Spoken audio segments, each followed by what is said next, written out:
Bismillahirrahmanirrahim. Assalamualaikum warahmatullahi wabarakatuh. Alhamdulillah wa syukurlah kita berjumpa lagi dalam kajian Mahkamah TV. Kali ini kita membahas tentang bagaimana korelasi antara tauhid dan syariat. Jadi rusaknya akidah maka berdampak pada rusaknya syariat. Hal ini menjadi suatu cerminan bagi kita semua untuk melihat mengapa pada zaman sekarang, pada era modernitas, era modern, syariat Islam menghilang dari muka bumi yang ada pada sekarang. Nah, di dunia hari ini kita bisa melihat bagaimana tidak ada satupun wilayah yang menegakkan syariat secara kafah. Karena hukum yang hidup hari ini, yang menjadi the living law, ini adalah hukum Rechtsstaat seantero dunia. Jadi hukum Rechtsstaat ini hanya ada dua mazhab yang menjadi jalannya. Satu adalah mazhab civil law, dan yang kedua adalah mazhab common law. Nah, jadi inilah yang mewarnai belantara dunia pada zaman sekarang sejak era modern. Nah, kita akan mengulas secara historis bagaimana perjalanan sehingga pada zaman hari ini, era modernitas, syariat Islam itu hilang di muka bumi hari ini, yang mana kemudian yang terjadi adalah pencocokan atau bagaimana cocokologi terhadap syariat dan upaya pengembalian syariat. Nah, dari perjalanan historis kita akan bisa melihat bagaimana robohnya syariat itu dimulai dengan robohnya akidah, robohnya tauhid. Hari ini, hal ini bisa kita lihat dengan perjalanan ketika hari ini akidah yang berkembang, yang menjadi mayoritas dianut oleh umat manusia seantero dunia adalah akidah modernitas. Apa itu akidah modernitas? Modernitas tentu merupakan anak kandung dari Renaissance di Eropa. Renaissance ini adalah buah bagaimana rasionalitas itu kemudian menjadi pijakan dalam meraih atau mencapai kebenaran. Nah, ibu atau bagaimana induk semangnya itu adalah filsafat. Nah, jadi filsafat itu dianggap sebagai sumber dari ilmu pengetahuan, dan itulah yang dimulai sejak era modern. Nah, era modern ini bisa kita identikkan dengan munculnya bapak filsafat modern, itulah René Descartes. Nah, jadi Descartes lah yang memulai teori bahwa filsafat adalah tempat atau wadah untuk mengambil sentral dari kebenaran. Nah, mengapa hal itu muncul? Dari sinilah kita harus bisa melihat secara historis, dan kita harus tarik mundur ke belakang dulu tentang perjalanan Renaissance di Eropa yang membuat mereka kemudian menjadikan filsafat sebagai kebenaran tunggal. Nah, sebelum Descartes, maka di Eropa pada masa Renaissance muncullah para filosof-filosof yang mereka sebenarnya mengambil sanad dari para filosof Mu'tazilah pada era Mu'tazilah. Jadi pada era Mu'tazilah itulah ketika filsafat diislamkan. Pada era Renaissance itulah filsafat dikristenkan. Jadi perjalanan filsafat setelah sebelumnya mereka merambah dunia muslim, maka kemudian melompat masuk ke wilayah Eropa. Nah, disitulah filsafat kemudian dikristenkan, yang kemudian digunakan untuk melawan kedikdayaan dogma gereja Roma. Nah, ini berlangsung pada abad pertengahan. Nah, pada masa abad pertengahan di Eropa, maka the living law yang hidup ketika itu adalah hukum yang berlandaskan pada wahyu. Dan itu murni beranjak dari tafsir yang dikelola oleh gereja Roma. Jadi gereja Roma lah yang memegang tafsir tunggal terhadap kebenaran ala wahyu. Nah, ini dimunculkan dalam proses kekuasaan yang kemudian memunculkan adagium vox Rei, vox Dei, suara raja, suara Tuhan. Nah, di mana semua kerajaan-kerajaan di Eropa yang bergabung dalam Imperium Romanum Sacrum, mereka berada di bawah otoritas gereja Roma. Nah, jadi pada zaman itu raja dan gereja menjadi dua kebenaran yang tidak bisa dipisahkan dalam urusan kekuasaan. Nah, kekuasaan gereja Roma itu mencakup terhadap kerajaan Prancis, kerajaan Inggris, kerajaan Swedia, kerajaan Belanda, Denmark, Jerman, dan lain-lain. Nah, itulah suasana ketika di Eropa pada masa Renaissance berlangsung. Tapi tafsir gereja Roma terhadap kebenaran Allah wahyu, hal ini menimbulkan banyak persoalan. Karena dalam wilayah kekuasaan muncul adagium the king can do no wrong. Raja seolah tidak boleh salah dan raja tidak bisa salah. Nah, tafsir inilah yang kemudian merambah seluruh wilayah Eropa yang membuat mereka kemudian jengah terhadap praktek otoritarianisme yang dilangsungkan oleh para raja dan gereja, para kaum agamawan dan bangsawan di Eropa ketika itu. Sehingga kemudian mereka memerlukan suatu metode baru untuk melawan bagaimana dogma yang berkembang di Eropa. Nah, maka kemudian muncullah Thomas Aquinas pada era 1200 sekian, dan dia mulai mengadopsi filsafat, membawa masuk ke Eropa. Tentu Aquinas mengutip dari teorinya Ibn Rushd, Al-Farabi, Ibn Sina, dan lain-lainnya. Kemudian memunculkan bahwa filsafat merupakan salah satu jalan untuk meraih kebenaran. Jadi Aquinas mulailah memasukkan filsafat sebagai bentuk atau wadah untuk mengambil kebenaran selain dari kebenaran wahyu. Maka Aquinas menerbitkan buku Twiswarden Theory, kebenaran dua belah pedang, bahwa kebenaran bukan hanya beranjak pada wahyu semata, melainkan juga bisa digali dengan akal. Maka itulah filsafat dianggap sebagai jalan juga untuk meraih kebenaran. Nah, tentu teori Aquinas ini mengutip teori emanasi yang juga dulu dicetuskan oleh Al-Farabi ketika pada masa Mu'tazilah. Al-Farabi pada era Mu'tazilah, ketika filsafat diislamkan yang kemudian memunculkan sains Islam yang sangat tinggi, dia menelurkan teori emanasi, kebenaran ganda, kebenaran ala wahyu, dan kebenaran ala rasio, kebenaran ala filsafat. Itulah yang disebut oleh Al-Farabi sebagai teori emanasi.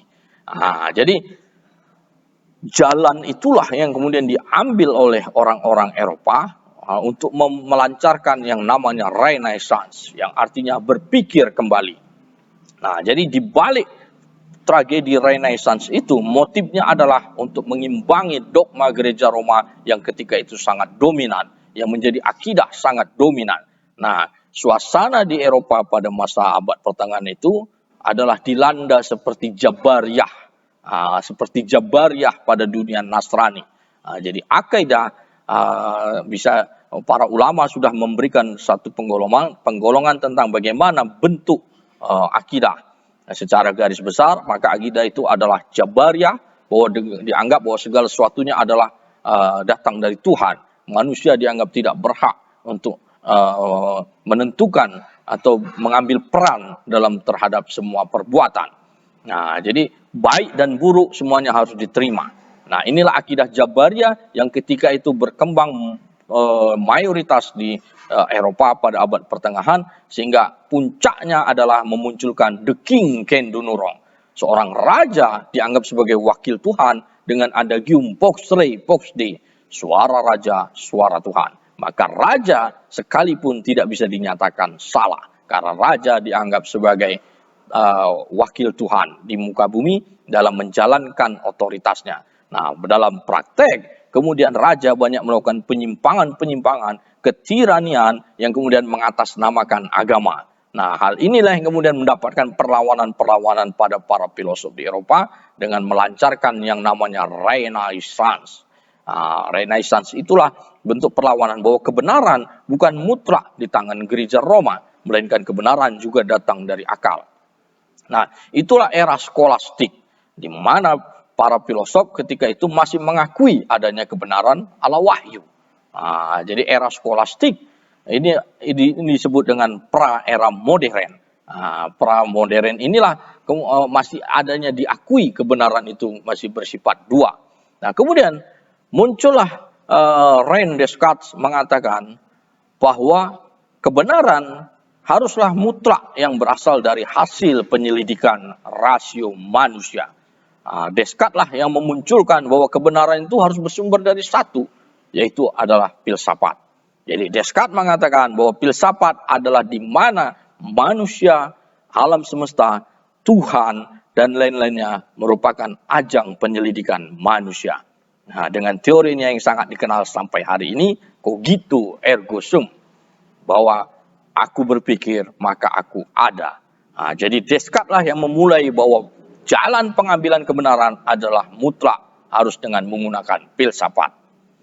Nah, reaksi munculnya teori Descartes ini kemudian disambut baik oleh berbagai kalangan di Eropa, karena dengan demikian maka Descartes sudah mengeliminasi kebenaran ala gereja. Tidak ada lagi kebenaran agama sebagaimana yang diteorikan Descartes. Descartes hanya mengambil kebenaran itu muncul dari satu jalur saja, yaitu adalah jalur filsafat. Nah, itulah yang disebut dimulainya era modern. Nah, munculnya teori Descartes ini kemudian disambut atau dielaborasi oleh Immanuel Kant dengan memunculkan teori empirisme, bahwa segala sesuatunya harus telah dibuktikan baru bisa kita anggap sebagai suatu hal yang benar. Nah, jadi semangat pada era Renaissance, pada muncul era modernitas adalah semangat bagaimana memunculkan segala sesuatunya adalah perbuatan manusia. Jadi filsafat meletakkan bahwa being atau wujud itu adalah buah dari implementasi perbuatan manusia. Sementara pada era sebelumnya, pada masa Jabariyahnya gereja Roma, mengatakan bahwa segala sesuatunya adalah perbuatan Tuhan dan otoritas raja dan gereja merupakan wakil Tuhan yang paling berhak untuk menentukan tafsirnya. Jadi inilah yang kemudian berbentuk dalam wilayah kekuasaan, berbentuk dalam wilayah ekonomi, berbentuk dalam wilayah hukum dan lain-lain, sehingga kemudian hukum yang hidup ketika itu pada masa Renaissance adalah hukum yang berujuk pada hukum Tuhan. Tapi kemudian karena terjadinya gap antara dogma gereja Roma dengan rasionalitas yang terlalu jauh, sehingga membuat serangan-serangan begitu dahsyat terhadap gereja Roma, kemudian muncullah Martin Luther dan John Calvin yang secara akidah menyerang telak bagaimana pemahaman gereja Roma. Nah, dari situlah kemudian memunculkan para pengikutnya. Kemudian setelah terjadinya perang akidah yang besar, setelah lahirnya pengikut Martin Luther dan John Calvin yang kemudian disebut dengan nama Protestan. Dari situlah kemenangan kaum Protestan dimulai pasca Revolusi Inggris tahun 1660. Jadi Revolusi Inggris adalah bentuk bagaimana suatu kerajaan keluar dari otoritas gereja Roma. Disitulah koalisi terjadi antara dua pihak yang sama-sama menjadi faksi yang menentang kedikdayaan gereja Roma. Satu adalah pihak para filosof, yang kedua adalah pihak para bankir. Para bankir adalah kaum baron yang kemudian mendanai Raja William of Orange sebagai raja pertama yang diangkat oleh para baron. Jadi Raja Inggris pasca Revolusi Inggris tidak lagi diangkat atau disahkan oleh gereja Roma. Nah, dari sinilah kemudian muncul satu wilayah yang sudah lepas dari kekuasaan gereja Roma, dan itu dimulai dari kerajaan Inggris. Nah, kemudian satu abad kemudian muncullah Revolusi Prancis, di mana Robespierre sebagai penggalang utama Revolusi Prancis kemudian menyatakan diri bahwa Prancis tidak lagi tunduk pada otoritas gereja Roma, yang ditandai dengan dipenggalnya Raja Louis ke-16. Dengan dipenggalnya Raja Louis, kemudian kepalanya ditenteng-tenteng di seluruh wilayah Prancis, menunjukkan bahwa raja bukanlah wakil Tuhan. Nah, dari sinilah kemudian penentangan terhadap hukum Tuhan itu makin membumi, makin menggaung dengan mengatakan bahwa Tuhan, kedaulatan Tuhan tidaklah mutlak. Kemudian Voltaire mengatakan bahwa Tuhan itu hanya seperti pembuat jam. Ketika jam selesai dibuat, maka jam berjalan dengan sendirinya. Maka dari situ kemudian filsafat berkembang menundukkan bahwa yang namanya kebenaran itu haruslah mutlak yang berasal dari akal rasio manusia. Mereka mengatakan Tuhan itu hanya berada di awal. dalam perjalanannya itu adalah murni, semuanya adalah bentuk dari perbuatan manusia. Jadi secara harfiah filsafat meletakkan bahwa kudrah dan irada itu adalah mutlak berada di tangan manusia, bukan di tangan Tuhan. Jadi pada era modern itulah dimulai doktrin-doktrin bahwa Tuhan hanya sebagai pembuat jam, dan setelah jam dibuat, maka jam berjalan dengan sendirinya. Dari situlah kemudian muncul teori-teori yang merupakan hasil resume dari filsafat untuk menjelaskan terhadap segala sesuatunya. Dalam wilayah kekuasaan, Machiavelli mulai menteorikan tentang siapa sebenarnya yang layak menjadi penguasa secara rasio. Dalam bukunya Il Principe, Machiavelli menuliskan tentang bahwa penguasa bukanlah yang mutlak diberikan oleh gelar oleh wakil Tuhan, tapi adalah dia yang bisa merebut dan mempertahankan kekuasaan.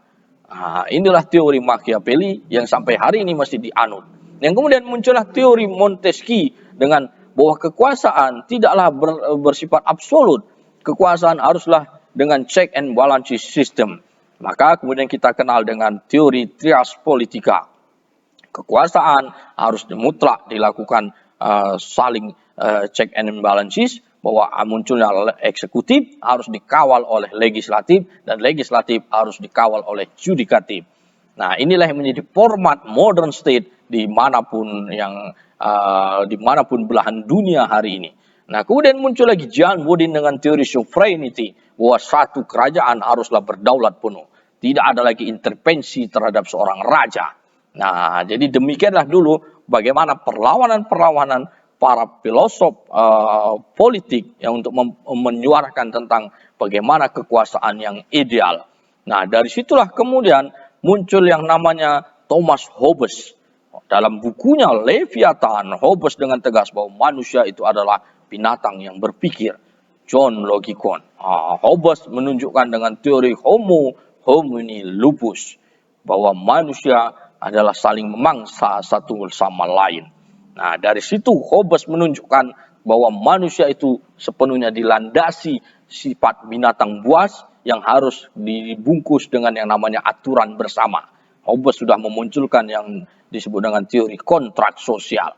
Nah, inilah salah satu kelemahan bagaimana teori Hobbes, bahwa dalam mendiagnosa tentang manusia berdasarkan hasil resume dari rasionya. Nah, sebagaimana kata Imam Ghazali, manusia itu sebenarnya memiliki 3 sifat. Sifat malaikat, sifat hewani, dan sifat setani.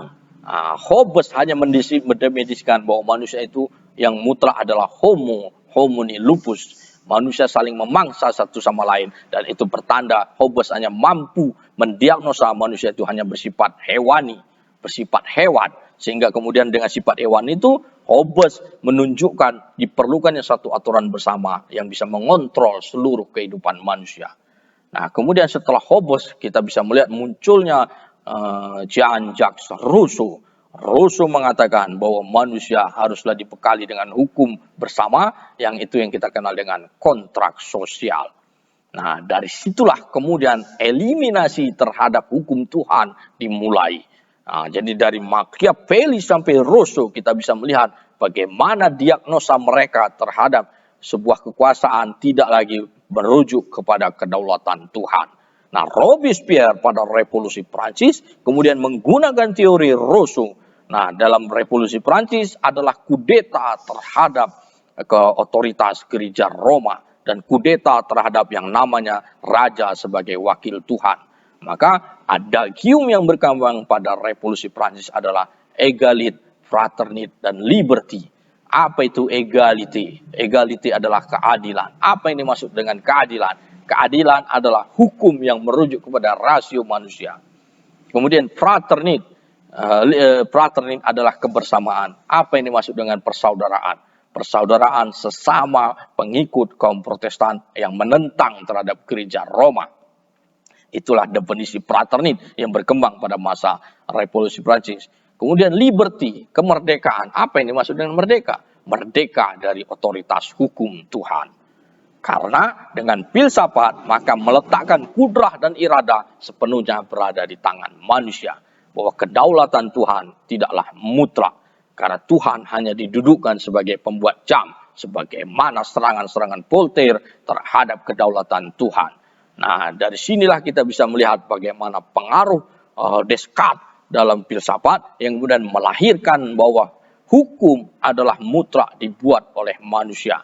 Jadi manusia yang memiliki kudrah dan iradah ini kemudian berhak untuk membuat hukum karena Tuhan adalah sebagai pembuat jam. Ketika jam selesai dibuat, maka jam berjalan dengan sendirinya. Inilah yang kemudian oleh Robespierre dalam Revolusi Prancis, mereka kemudian memilih untuk setelah mengkudeta gereja Roma, maka hukum yang diambil adalah hukum ala Romawi yang kemudian yang sudah merujuk kepada hukum rasionalitas. Nah, pada era kemudian Robespierre dikudeta oleh Napoleon Bonaparte. Nah, Napoleon kemudian membuat yang namanya kodifikasi hukum canon yang kemudian dihidupkan kembali oleh Napoleon, dan itulah kemudian yang menjadi Code Napoleon. Nah, Code Napoleon inilah yang berisi 3 kitab hukum induk. Itu adalah Code de Commerce, Code Sipil, dan Code Penal. Code de Commerce ini diterjemahkan oleh Hindia Belanda menjadi Wetboek van Koophandel. Code Sipil ini diterjemahkan menjadi Burgerlijk Wetboek. Kemudian Code Penal ini diterjemahkan menjadi Wetboek van Strafrecht. Jadi inilah yang 3 kitab hukum induk inilah yang kemudian diadopsi oleh sistem hukum Rechtsstaat, negara hukum. Nah, jadi setiap negara hukum mengadopsi 3 kitab hukum ini, dan inilah yang berlaku di seantero dunia. Nah, dalam 3 kitab hukum itulah yang kemudian dibawa Hindia Belanda ke Nusantara berlandaskan azas konkordansi. Nah, inilah yang pasca Indonesia merdeka diterjemahkan menjadi KUH dagang, KUH pidana, dan KUH perdata. Dan ini adalah Code Napoleon. Nah, dari sinilah kemudian nampak pada era modernitas, maka hukum yang berlaku adalah hukum rasio. Socrates mengatakan bahwa hukum itu ada 2 jenis, natural law dan reason law, hukum alam dan hukum rasio. Nah, jadi Socrates dalam kitabnya Plato, The Laws, dia sudah memberikan kategori perbedaan antara 2 hukum, hukum alam dan hukum rasio. Nah, dari sini nampaklah kita bagaimana diagnosa hukum rasio itu yang kemudian secara historis kita bisa melihat bagaimana perjalanannya sehingga kemudian menjadi hukum yang berlaku. Nah, bagaimana ini kemudian menjadi hukum yang hidup?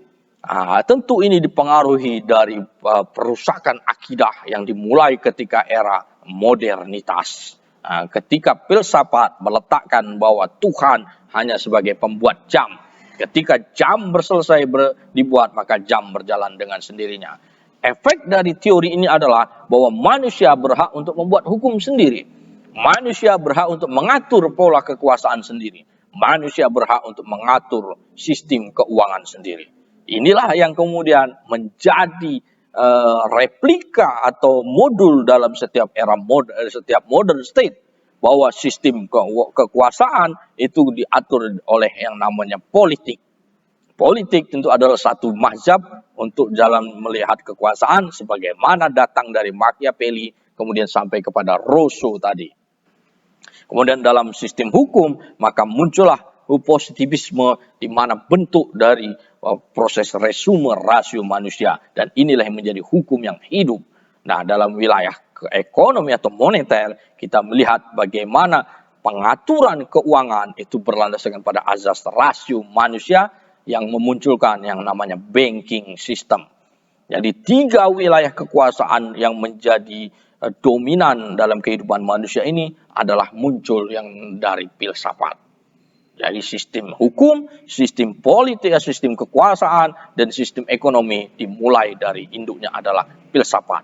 Nah, filsafat sudah mengatakan bahwa kudrah dan iradah itu berada di tangan manusia, bukan di tangan Tuhan. Nah, pada era Mu'tazilah inilah yang oleh ulama-ulama Ahlus Sunnah wal Jamaah, oleh Imam Al-Ghazali, oleh Abul Hasan Al-Asy'ari, oleh Ibnu Khaldun, Syekh Abdul Qadir Al-Jilani dan ulama-ulama Mu'tazilah ulama-ulama Ahlus Sunnah wal Jamaah sudah menegaskan tentang kesesatan paham Mu'tazilah. Di mana kesesatan ini muncul bahwa Mu'tazilah dengan dilandasi oleh filsafat meletakkan bahwa kudrah dan iradah itu berada di tangan manusia. Nah, pada zaman Mu'tazilah tidak sampai filsafat itu merubah hukum. Hukum yang berlaku tetaplah hukum syariat. Tapi pada masa Renaissance itu adalah efeknya sampai merubah hukum. Nah, merubah hukum yang kemudian muncullah hukum rasio manusia. Dan inilah yang kemudian diadopsi oleh seantero dunia pada era modern. Nah, dari sini nampaklah bahwa hukum positif ini merupakan wujud dari rasionalitas yang merupakan eliminasi terhadap hukum Tuhan. Maka dengan demikian, korelasi antara positivisme dengan tauhid, dengan akidah ini sangatlah kentara. Karena fondasi dari positivisme ini adalah bahwa manusia berhak untuk melakukan atau membuat hukum dan mengatur hukum sendiri. Kudrah dan iradah di tangan manusia. Sebagaimana ciri khas dari filsafat, bahwa filsafat meletakkan bahwa manusialah yang merupakan sumber dari segala hal. Dengan akalnya, sebagaimana teori Plato bahwa manusia kemudian bisa melahirkan yang namanya ide, kemudian itu yang disebut dengan teori. Aristoteles mengatakan manusia dibekali dengan akal bawaan. Jadi sumber kebenaran itu dianggap berasal dari akal yang merupakan pemberian Tuhan. Jadi manusia dianggap bisa menggali kebenaran itu dengan menggali akalnya. Dengan akal kebenaran itu digali, maka muncullah yang namanya kebenaran. Inilah yang oleh Imam Al-Ghazali pada zaman era Mu'tazilah dianggap sebuah kesesatan. Karena kata Imam Ghazali, akal bisa saja salah. Ketika akal sudah dikuasai oleh yang namanya nafsu syahwati.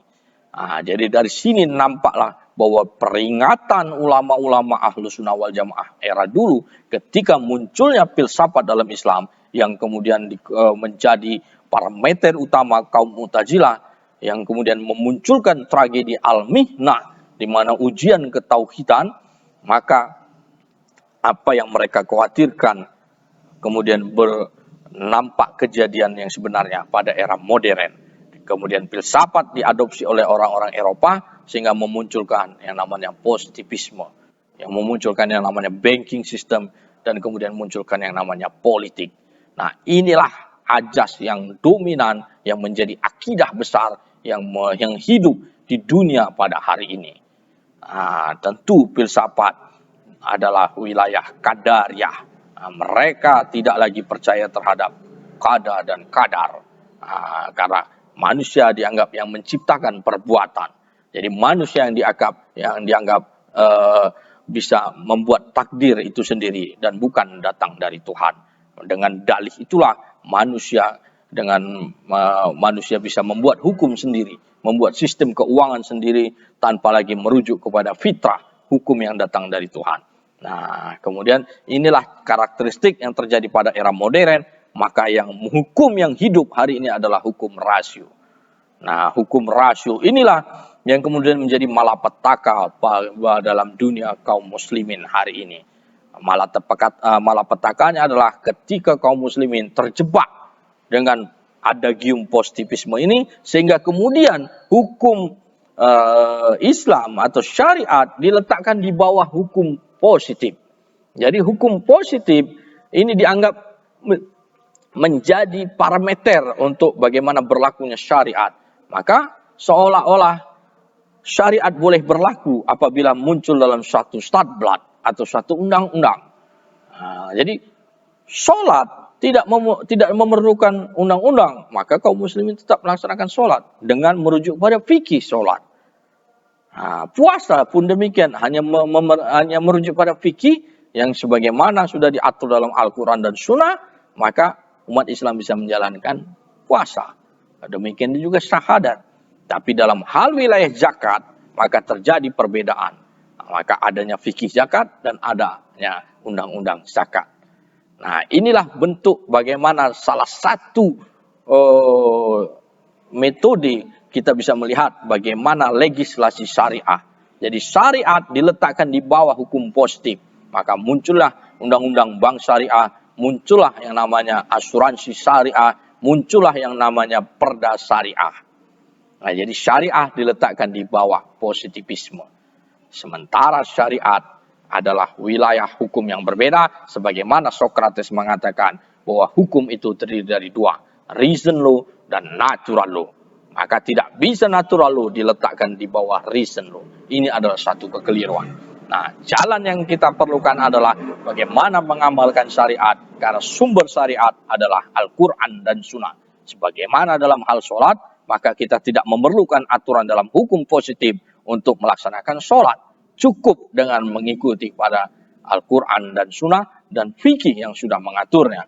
Demikian juga dengan puasa, demikian juga dengan zakat, demikian juga dengan ibadah-ibadah yang lainnya. Karena syariat adalah terdiri dari ibadah dan muamalah. Jadi ibadah itulah mulai dari syahadat, sholat, zakat, syaum, dan haji. Dan ini sudah dilengkapi dengan fikih-fikih yang dibekali oleh para ulama untuk bagaimana kita menjalankannya. Adapun perbedaan-perbedaan itu hanya terjadi pada wilayah furu'. Kemudian pada wilayah muamalah, inilah yang sepenuhnya jamak ditinggalkan amaliyahnya oleh kaum muslimin. Maka kita bisa melihat dalam praktek jual beli kita tidak lagi merujuk pada fikih, melainkan kita merujuk kepada hukum burgerlich wetboek. Kita merujuk pada code de commerce. Pada wilayah mahkamah misalnya, maka tidak ada bisa diterapkan lagi yang namanya fikih mahkamah, tapi kita merujuk sepenuhnya yang namanya pada peradilan secara hukum positif. Nah, jalan ini tentu adalah jalan yang sudah 200 tahun diterapkan sejak munculnya modernitas.